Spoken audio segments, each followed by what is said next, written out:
तीन चीजें हमने बात की एनसीईआरटी में। एनसीईआरटी पढ़ने को ये बेसिकली हमारा 3 फंडामेंटल होना भी चाहिए। फिर से देखो, तो जैसे जैसे टीचर भी जो है वो सीखता है अपने एनसीईआरटी आंदोलन में, टीचर जो है वो सीखता है कि हमारे पास बेसिकली फंडामेंटल क्या है। एक अच्छा स्टूडेंट एक अच्छे टीचर को हमेशा प्रेरित करता है कि हम कैसे जो है इस पे बेसिक फंडामेंटल कर सकते हैं। राइट दोस्तों?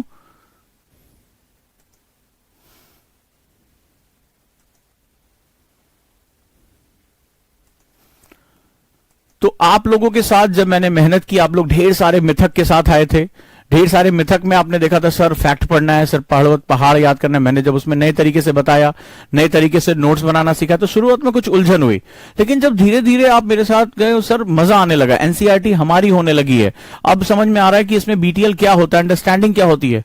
आप उत्साह के साथ मेरे साथ जुड़े, और वो भी इंडिया में इतने ज्यादा बच्चे मेरे साथ जुड़े, तो मुझे लगा कि हमें और जिम्मेदारी उठानी चाहिए, और ज्यादा चीजें करनी चाहिए। करंट से उसको जोड़ दिया, इंडियन कल्चर को, इंडियन हिस्ट्री को हमने आज के परिदृश्य में जोड़ दिया। हमने समझा कि एक आईएएस ऑफिसर किस तरह से इस हिस्ट्री का प्रयोग करके आज की समस्याओं को समझ सकता है, ये हमने एस्टैब्लिश करने का वहां पर प्रयास किया। और इसके लिए अगर कोई भी धन्यवाद का पात्र है तो एनसीईआरटी आंदोलन के स्टूडेंट्स हैं, जो इतनी प्रेरणा के साथ मेरे साथ जुड़े, इतने तरीके से उन्होंने काम किया, जिम्मेदारी उठाई, आज पढ़ाया है, कल सुबह तक वो चीजें अपडेट करके दे देते थे। टेस्ट हुआ, जब पहला टेस्ट हुआ तो लगातार कम मार्क्स आए, लेकिन धीरे धीरे उन्होंने मार्क्स अपने इंक्रीज करना शुरू कर दिए, तो एक मजा आने लगा। हमने वहां मेंस की टेस्ट सीरीज शुरू कर दी, मेंस हमने दिया, उनके मार्क्स आने लगे, तो एक माहौल सा बनने लगा, और उसी की वजह से ये परिवार बहुत बड़ा हुआ और काफी अच्छा हमने काम किया। लेकिन एक शिक्षक की जिम्मेदारी होती है कि वो अपने हर बैच में क्वेश्चन पूछे, नेक्स्ट क्या, क्योंकि उन समस्याओं का जो सामना किया, कुछ बच्चे ऐसे थे जो चीजों को लिंक नहीं कर पा रहे थे। मुझे लग रहा था अभी और कुछ अच्छा किया जा सकता है।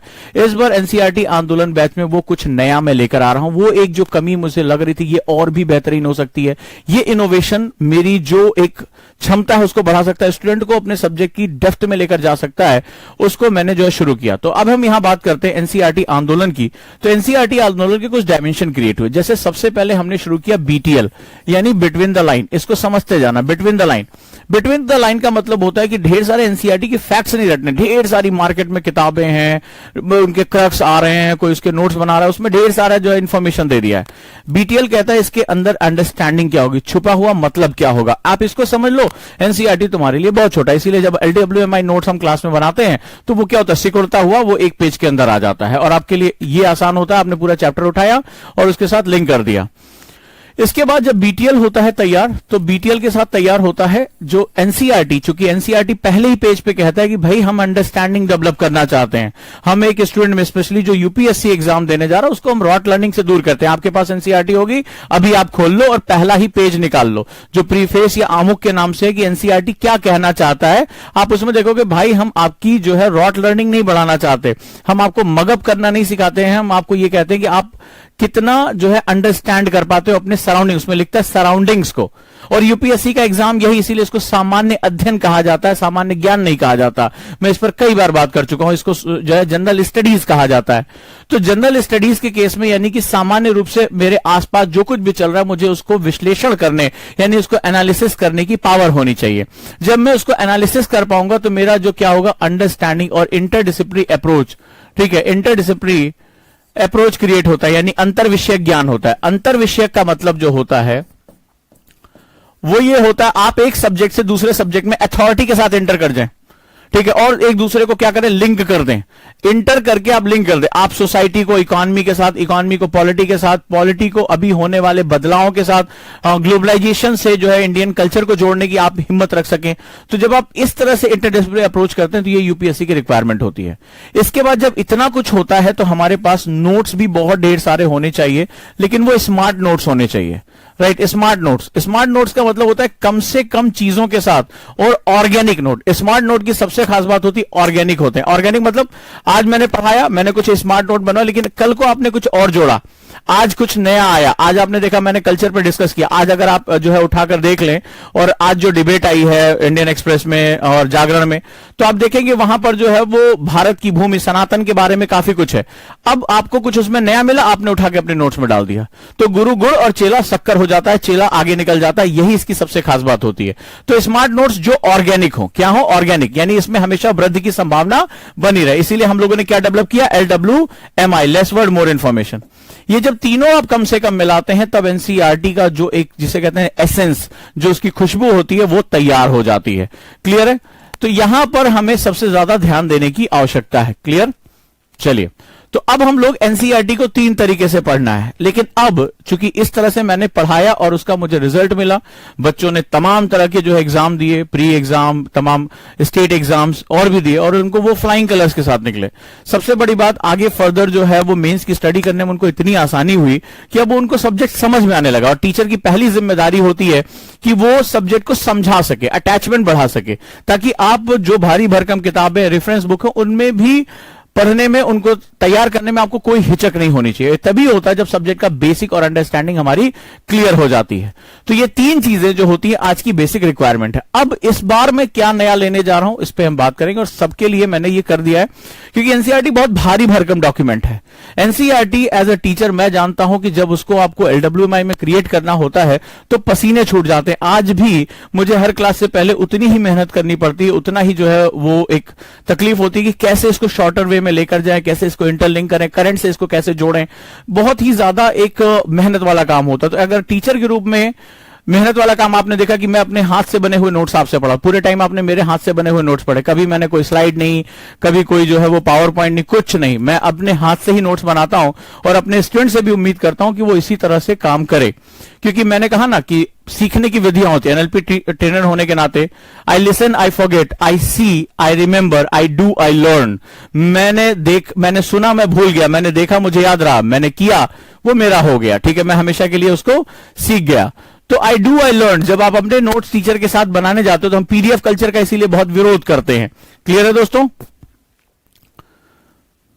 अब हम बात करते हैं इस बार हम क्या नया करने जा रहे हैं। जब मैंने इस पूरी यात्रा में देखा तो मैंने देखा 4 सब्जेक्ट ऐसे हैं जिनकी विजुअलाइजेशन और जिनकी शब्द संरचना बहुत ही गहरी है। जो इस बार क्वेश्चन आए या यूपीएससी प्री में या पीसीएस में कुछ क्वेश्चन का गुगली जो होती है, जिसके लिए यूपीएससी जाना जाता है, अनप्रिडिक्टेबल सर्विस कमीशन भी कई बार इसको लोग जो है मजाक में कहते हैं, तो वहां पर जो है वो क्या होता है कि हम उसमें आसानी से प्रवेश कर सकते हैं।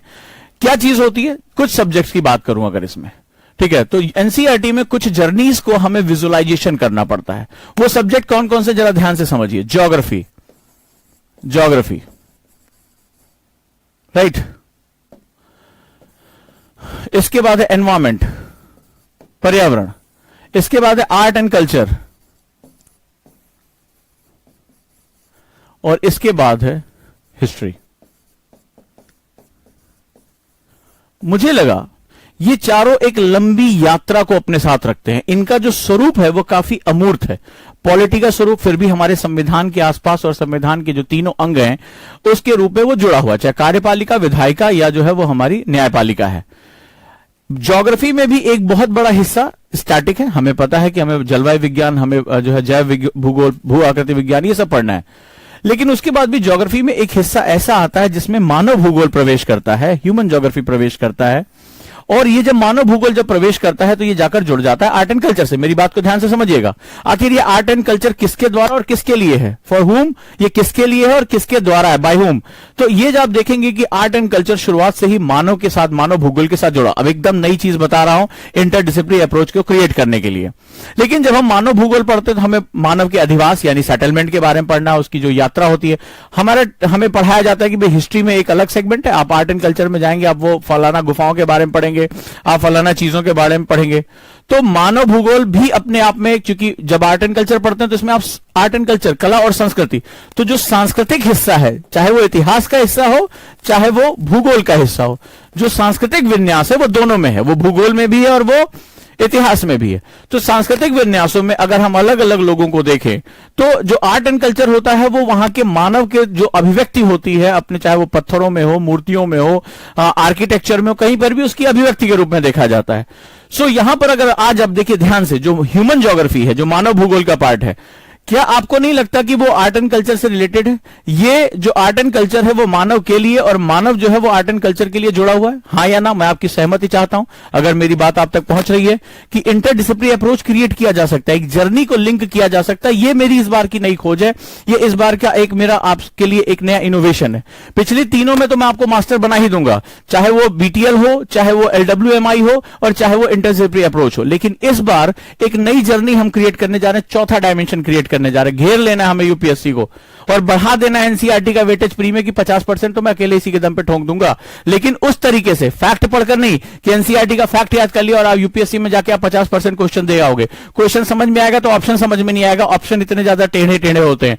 लेकिन जब हम एनसीईआरटी को घेर लेंगे, एनसीईआरटी को चारों डायमेंशन से पकड़ लेंगे और इसमें पांचवा डायमेंशन आंसर राइटिंग हम जोड़ देंगे, जिस बार इस पर बहुत से बच्चों ने बहुत अच्छी आंसर राइटिंग की, बहुत से क्वेश्चन किए, टेस्ट दिए, तो उसकी वजह से हम एक डायमेंशन क्रिएट कर पाएंगे। अब आप मुझे बताइए, थोड़ा भी अगर आपको बेसिक जानकारी है, क्या human geography art and culture से जुड़ी हुई है? क्या ह्यूमन ज्योग्राफी में भी कैटेगरीज होती हैं? जैसे उसमें हम अगर बात करें तो जनजातीय समुदाय हो गया, ट्राइबल कम्युनिटीज हो गई, आदिवासी समुदाय हो गया, फॉरेस्ट ड्वेलर्स हो गए, इनके पास अपना एक आर्ट एंड कल्चर है। नॉर्थ ईस्ट के लोग अगर विशिष्ट आर्ट एंड कल्चर इनके पास है, बहुत ही अलग तरह का, अलहदा किस्म का जो है वो आर्ट एंड कल्चर है, जिसके बारे में हम बहुत ज्यादा जागरूक नहीं है। तो आज की डेट में अगर आपने देखा, इसी बार आपने देखा होगा, नॉर्थ ईस्ट को फोकस करके क्वेश्चन यूपीएससी जरूर पूछता है, यह तय है। तो अगर हम इन दोनों को जोड़ ले जाए तो हमारे लिए चीजों को समझना कितना आसान हो, क्योंकि भूगोल, मैंने हमेशा कहा था, भूगोल हमेशा संस्कृतियों को प्रभावित करता है। भूगोल से तय होती है जलवायु और जलवायु से तय होती है संस्कृतियां। जो आपका कल्चर होता है वो हमेशा ज्योग्राफी पे डिपेंडेंट होता है, याद रखिएगा। मैंने ऐसे कपड़े क्यों पहने, आपने उस तरह का क्यों पहना, आप, मेरा कोई स्टूडेंट इस समय हो सकता है मुझे कश्मीर में देख रहा हो, कोई स्टूडेंट हो सकता है मुझे साउथ में देख रहा हो, कोई नॉर्थ ईस्ट में देख रहा हो, आपका पहनावा अलग, रंग रूप अलग, आपके त्योहार अलग, कपड़े अलग, ये सब चीजें जो है वो बिल्कुल क्या होती हैं, अलग अलग होती हैं। सो यहां पर जो सबसे महत्वपूर्ण बात होती है, आर्ट एंड कल्चर और ज्योग्राफी को लिंक करना। अगर हम ये लिंक कर पाते हैं तो हमें इतना मजा आएगा, और अगर हम इसकी जर्नी क्रिएट कर पाए, फिर मैं जो वर्ड यूज कर रहा हूं बार बार, जर्नी, ये बहुत इंपॉर्टेंट है। क्योंकि जब हमारा स्टूडेंट पढ़ता है तो वो डब्बों की तरह पढ़ता है। सर आज आप हिस्ट्री की क्लास पढ़ाएंगे, ठीक है, कल भाई ज्योग्राफी पढ़ाएंगे, कल हम जो है वो आर्ट एंड कल्चर पढ़ेंगे, इस तरह से हम बात करते हैं। लेकिन अगर हमने जर्नी क्रिएट की कि हम ज्योग्राफी से होते हुए हिस्ट्री में प्रवेश करेंगे, आर्ट एंड कल्चर को उसके साथ जोड़ेंगे, तो वो जो जर्नी क्रिएट होती है वो आपकी जो नॉलेज का डायमेंशन होता है उसको बहुत एक्सपेंड कर देती है। इस बात को आप समझिएगा, ठीक है। तो चले, किसी ने पूछा क्लास कब से स्टार्ट होगा? क्लास स्टार्ट हो गई है। हमारे यहां जो है वो फालतू फंड की बातें नहीं होती हैं, क्लास स्टार्ट हो गई है। और जिसको लग रहा है कि क्लास का मतलब ये होता है कि उसमें मैं आऊंगा, बोलूंगा लिखो अकबर ने ये किया, तो वो यहां पे ओजांग आईएएस एकेडमी वो कल्चर नहीं है, आपको निराशा होगी। हम यहां पर सबसे पहले उसका पर्पस जानते हैं, उसके बाद हम उसको एस्टैब्लिश करते हैं, ठीक है। और इसी वजह से होता है शुरुआत में जो ये रटने वाले बच्चे होते हैं कि एनसीईआरटी के नाम पे कुछ फैक्ट रट लेंगे, उनको हमारे साथ उलझन होती है। लेकिन जो रुक जाते हैं उनको पता होता है कि इसके बाद उन्हें क्या मिलने जा रहा है। धीरे धीरे उनको अपने सब्जेक्ट से लगाव होता है और उनको समझ में आता है कि ये चीज थी जो हम मिस कर रहे थे, राइट। तो चलिए हम यहां बात करने जा रहे हैं कि हम कैसे एक जर्नी क्रिएट कर सकते हैं। जिस दिन आप जर्नी क्रिएट करना शुरू हो जाओगे, यानी यात्रा के स्वरूप में, तो हम कहीं घूमने जाते हैं तो हमें मजा आता है, हम एक सब्जेक्ट से दूसरे सब्जेक्ट में अंदर से ऑटोमेटिकली प्रवेश करना शुरू कर देंगे। अब मुझे ये समझ में आया कि जब हम अलग अलग सब्जेक्ट्स पढ़ते हैं, अलग अलग चीजें जानते हैं, तो कई बार हमारे लिए उसका विजुअलाइजेशन बहुत मुश्किल हो जाता है। हम सब्जेक्ट को कई बार महत्वपूर्ण छोटे छोटे शब्द हो गए, छोटे छोटे कॉन्सेप्ट्स हो गए, वो हमसे मिस हो जाता है, हम उसको विजुअलाइज नहीं कर पाते हैं। इसके लिए इस बार मैंने शुरुआत की है मैपिंग से। मैपिंग यानी मानचित्रावली। मानचित्रावली, अब ये मानचित्रावली क्या है, क्या काम करेगी? मानचित्रावली बेसिकली 4 सब्जेक्ट्स के लिए बहुत इंपॉर्टेंट होती है। Can I understand my geography, in fact human geography, मानव भूगोल। क्या मैं इन्वायरमेंट के भी, आज के मुद्दे, बहुत से मुद्दे हैं, क्योंकि इन्वायरमेंट आज की डेट में सिर्फ ज्योग्राफी का पार्ट नहीं रह गया, इन्वायरमेंट आज पॉलिटिक्स का भाग है। COP26 में देखिए क्या हुआ, आज पूरे दुनिया भर के राजनीतिक दल जुड़े इतना जो है प्लस माइनस कितना कुछ चला। आज ये बहुत बड़ा इन्वायरमेंटल डिप्लोमेसी एक वर्ड है, एक बहुत बड़ा हिस्सा है जो विश्व राजनीति और भू राजनीति का एक बहुत बड़ा हिस्सा बनता चला जा रहा है। इसके बाद थर्ड वन जो है वो आर्ट एंड कल्चर, जैसा मैंने अभी बताया, और हिस्ट्री। हिस्ट्री में बहुत से ऐसी घटनाएं होती हैं जिनको जोड़ना हमारे लिए बहुत ही ज्यादा जरूरी है, राइट। तो ये अगर हम शुरुआती दौर में यानी कि सब्जेक्ट में एंटर होने से पहले अगर हम थोड़ा सा मैपिंग करते हैं और हम मैपिंग के फंडामेंटल समझ लेते हैं, जैसे मैंने आपसे कहा, कई मैंने बच्चों से बात किया, आपको बहुत आराम से पता होगा हड़प्पा कल्चर, बहुत आराम से आपको पता होगा, ठीक है। और आप याद भी कर लेते हो लोथल में क्या मिला, जो है मोहनजोदाड़ो में क्या मिला, XYZ। लेकिन अगर मैं तुमसे पूछूं कि उसकी जो ज्योग्राफिकल स्थिति थी वो क्या थी, वो किस रूप में थी और वही क्यों थी, और भूगोल ने इस इतिहास को रचने में क्या मदद किया, ठीक है। भूगोल ने इस इतिहास को रचने में क्या मदद किया, किस रूप में जो विभाजन हुआ वो किस रूप में हुआ, कहां पर उसका जो हमें प्रत्यक्ष मिलता है, और किस रूप में संस्कृतियों का विस्तार होता है। अगर मैं तुमसे बात करूं छोटे छोटे शब्दों के बारे में इतिहास के, किस रूप में रजवाड़े आगे बढ़े, डायनेस्टीज आगे बढ़ी, जो है महाजनपद आगे बढ़े, तो बहुत आपको कई बार क्या होता है कि आप फैक्ट के रूप में याद करते हैं। ये इस दौरान भी मैंने देखा कि बहुत मेहनत करने के बावजूद कुछ बच्चों को याद करने में दिक्कत हुई। लेकिन अगर मैं ये महत्वपूर्ण घटनाक्रम यानी इस तरह होने वाले विस्तारों को अगर मैं विजुअलाइजेशन मैप के माध्यम से समझ जाऊं तो मेरे लिए चीजें कितनी आसान हो जाएंगी, कितनी आसानी से मैं इन चीजों को समझ पाऊंगा कि हां ये हिस्ट्री में ऐसा हुआ। फिर जब मैं क्लास पढ़ाने आऊंगा तो इससे आपकी जो अंडरस्टैंडिंग है वो कई गुना बढ़ जाएगी। आप समझ पाएंगे कि सर किस चीज के बारे में बात कर रहे हैं, जलवायु के विभाजन क्या है, मिट्टियों के विभाजन क्या है, जनजातीय मानव विभाजन हमें किस रूप में देखने को मिल रहा है, इतिहास में किस तरह से हम प्रागैतिहासिक काल से लेकर एंशिएंट टाइम से लेकर हड़प्पन कल्चर से लेकर आज वर्तमान समय में हम इतना कुछ जो विस्तार करते चले जा रहे हैं। इसके माध्यम से आपका जो विजुअलाइजेशन इंपैक्ट है वो कई गुना बढ़ जाएगा। सबसे बड़ी बात होगी आपको जो एक जिसे कहते हैं जर्नी ऑफ द सब्जेक्ट यानी विषय की यात्रा बहुत आसानी से आपको समझ में आनी शुरू हो जाएगी। ये मैं पिछले कुछ समय से लगातार महसूस कर रहा था कि इन बच्चों को इस तरह से ये चीज दी जानी चाहिए, और इस बार इनोवेशन के रूप में मैं इसको लेकर आ रहा हूं। हालांकि ये सबके लिए बहुत जरूरी है, हम बहुत फैक्ट याद करते हैं लेकिन हम उसको विजुअलाइज नहीं कर पाते। सो इस तरह से हम लोग यहां पर लगातार आपके साथ जुड़कर एक मैपिंग का मैं शुरुआती दौर में कम से कम 6-7 क्लास का बेस बनाऊंगा आपको। आप मैप देखेंगे और साथ ही साथ कुछ नए नए शब्दों के बारे में आप परिचित होंगे। ये नए शब्द आपको जो कॉन्सेप्ट कई बार पढ़ाते समय छूट जाते हैं, वो नहीं कवर अप होते हैं, उनको न सिर्फ आप कवर करेंगे, बहुत इंपॉर्टेंट होते हैं, और साथ ही साथ जो है वो आप इसको समझ पाएंगे। जैसे मैं एक छोटा सा एग्जांपल लेता हूं आपसे, नालंदा के बारे में आपने बहुत सुना होगा, सभी लोग जानते होंगे। लेकिन क्या आप नालंदा की मैप पे लोकेशन बता सकते हैं? क्या कारण है कि वहां आक्रमण हुआ, आक्रमण करने वाले का रूट क्या रहा? क्या आप बता सकते हैं भारत में बोलने जाने वाली मुख्य रूप से संस्कृत भाषा और अंत में चलकर मराठी या तमाम भाषाएं इसी से निकली हैं? मुझे बता सकते हैं कि ऑस्ट्रिया रीजन से आने वाली भाषाओं का जो विस्तार है वो कैसे रहा? तो क्या आप वो मैप देख सकते हैं? अगर आप जाते हैं मॉडर्न इंडिया में तो आप स्लेव ट्रेड के बारे में पढ़ते हैं, यानी कि जो है वो व्यापार के बारे में, किस तरह से जो है वो दास किया गया। आपको याद होगा कि भाई जो कंपनीज आई थी, चाहे डच हो चाहे पुर्तगीज हो, ये क्या हुआ, लोगों को जो अश्वेत लोग हैं इनको जो है दास के रूप में लेकर। लेकिन तुम्हें स्लेव ट्रेड का बेसिक फंडामेंटल पता है कि वो स्लेव ट्रेड का रूट क्या था, कहां से वो आए और कहां गए, फिर उनका किस रूप में इस्तेमाल किया गया। तो जब आप इसको देखते हैं तो आपको इतिहास की समझ, भूगोल की समझ, आर्ट एंड कल्चर की समझ लगातार बढ़ती चली जाती है। यहीं पर यह चीज क्यों हुई इसकी आपकी अंडरस्टैंडिंग बढ़ जाती है। इससे जो सबसे इंपॉर्टेंट होता है वो होता है आप आगे चलकर जब टीचर इसमें प्रवेश करता है तो आपकी अंडरस्टैंडिंग कई गुना बढ़ जाती है, क्योंकि आपको सारी चीजें विजुअलाइज हो चुकी हैं। हालांकि मैंने बहुत कोशिश की और एनसीईआरटी बैच में मैंने ढेर सारे मैप्स का इस्तेमाल किया, लेकिन इस बार मैं मैप का पोर्शन, स्पेशली इन चारों मैप का पोर्शन बिल्कुल अलग करता जा रहा हूं। इससे मुझे जो सबसे बड़ा फायदा होगा आगे चलकर आपको सब्जेक्ट को कनेक्ट करने में, ह्यूमन ज्योग्राफी को कनेक्ट करने में, तमाम तरह के ऐसी चीजों को कनेक्ट करने में। जैसे मान लीजिए आपसे डॉक्ट्राइन ऑफ लैप्स पढ़ते हैं आप हिस्ट्री में, आप लोगों ने बहुत नाम सुना होगा कि ईस्ट इंडिया कंपनी को चार्टर दिए जाने से लेकर प्लासी की युद्ध से लेकर और आगे चलकर जो है वो बड़े भूभाग पर भारतीयों का कब्जा होने 1947 तक एक बड़े भूभाग पर कब्जा हो जाने तक, वहां भारत को छोड़कर जाने तक आपने बहुत कुछ पढ़ा होगा। लेकिन आपने देखा होगा कि अलग अलग चाहे गवर्नर जनरल या वाइस रॉय के टाइम पर किस तरह से भारत में भौगोलिक संरचनाओं का विस्तार हुआ, कैसे भारत का जो उन्होंने धीरे धीरे क्या किया कि वो कब्जा बढ़ाते चले गए।